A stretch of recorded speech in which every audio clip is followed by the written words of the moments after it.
Right, okay, so I think, yes, it's just Ruskin to go. Have I missed anyone? No, brilliant. Ladies and gentlemen, welcome to the stage, Ruskin Denmark.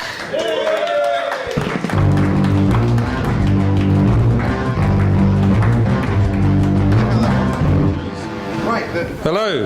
There we go.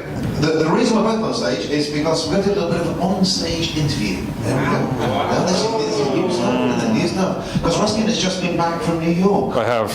Yes. Tell us about your comedy experiences in New York. It's really good.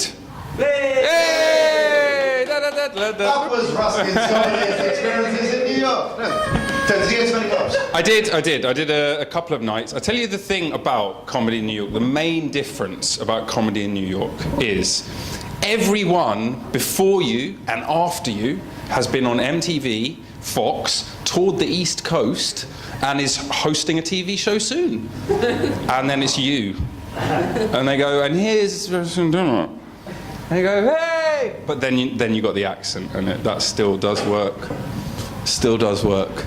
Even if you ham it up a bit, they still love it. Did you actually get sort of people saying, "Oh, I love your accent"? Yep, as they were blowing me.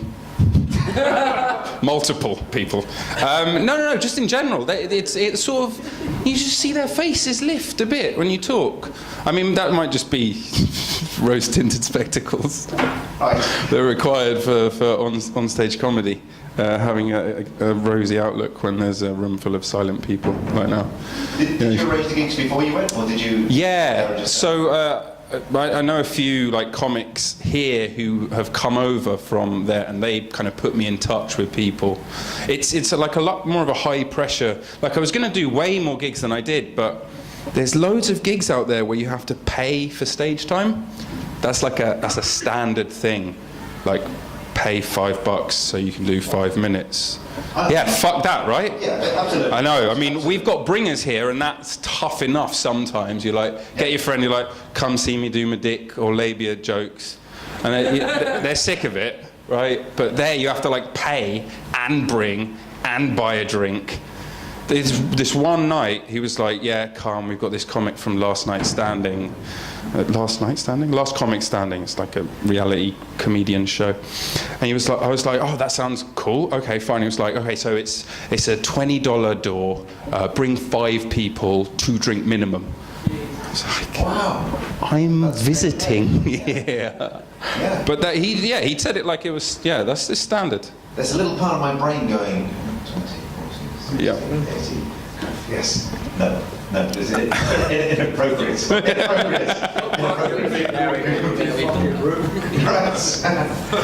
True enough. Yeah.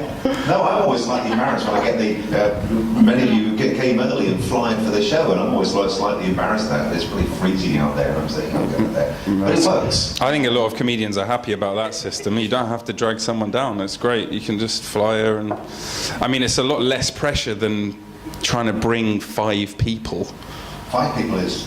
That's a lot of people. I don't know that many people. I mean, I do know more than 5. I mean, I don't know that many. Not that many.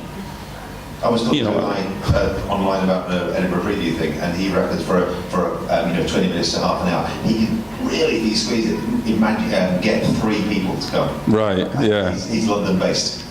Yeah, I know. You should hire out your services as a... Josh already got us. Oh, okay. Right. Fuck, snapped them up straight away. Yeah, no.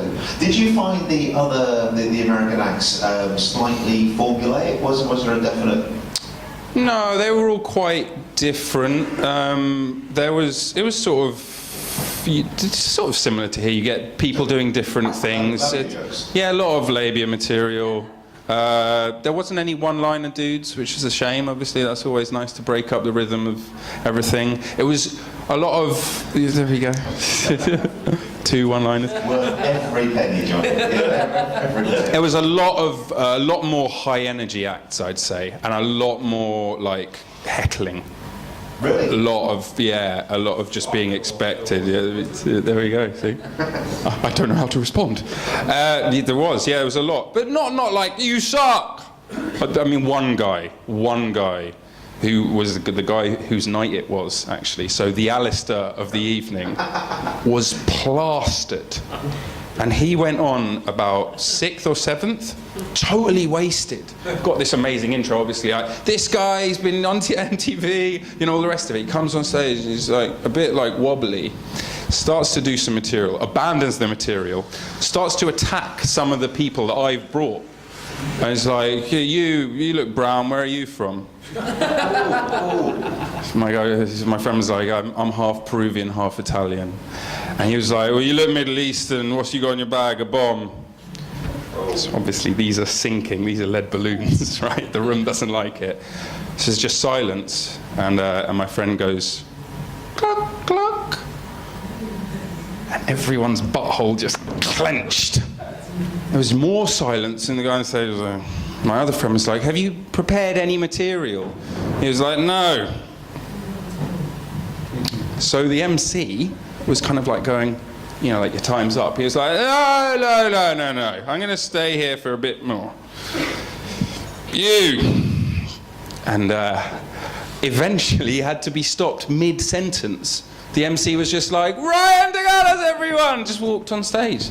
It was great. It was brilliant. Wow. Makes a difference from jokes, doesn't it? Yeah. It does indeed. Are you ready to hear Ruskin set? Yay! Ladies, I don't quite know how to say this, but welcome to remain upon the stage, Ruskin Denmark! Thank you.